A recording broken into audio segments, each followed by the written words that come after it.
করেছি। আর নিয়েছি বরফের টুকরো নিয়েছি,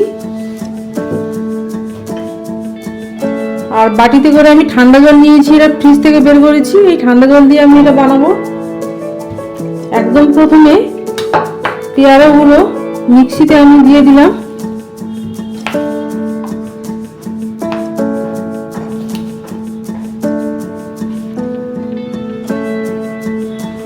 এর মধ্যে একটা আমি আদা দিয়ে দিলাম,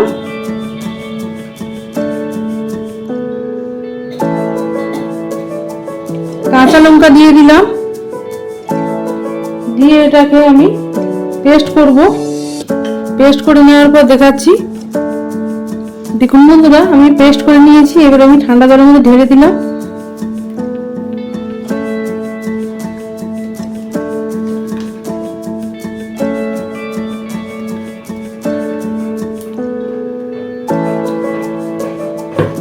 আবার আমি পাকা পেয়ারাগুলো দিলাম।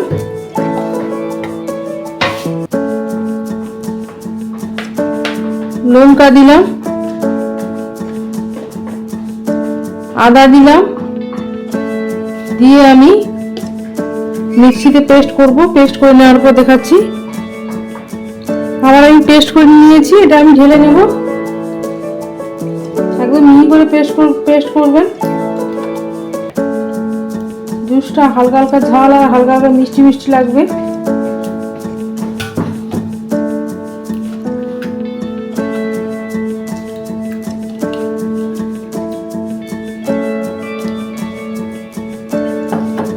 এরপর আমি বিট লবণটা দিয়ে দিলাম,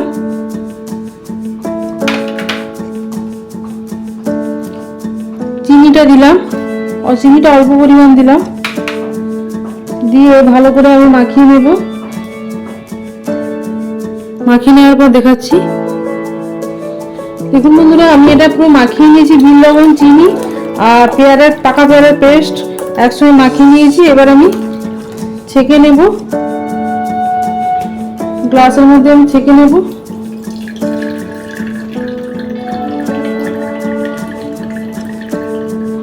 দুটো গ্লাসে আমি ছেঁকে নেওয়ার পর দেখাচ্ছি। দেখুন বন্ধুরা, আমি ছেঁকে নিয়েছি। এবার আমি বরফের টুকরোটা দেবো। এই দেখুন বন্ধুরা, বরফের টুকরো আমি দিয়ে দিলাম।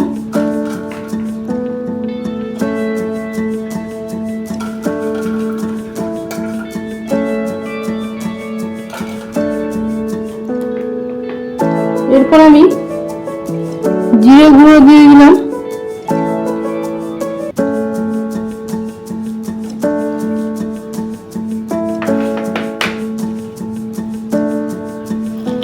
এরপর আমন্ড কুচিটা দিয়ে দিলাম।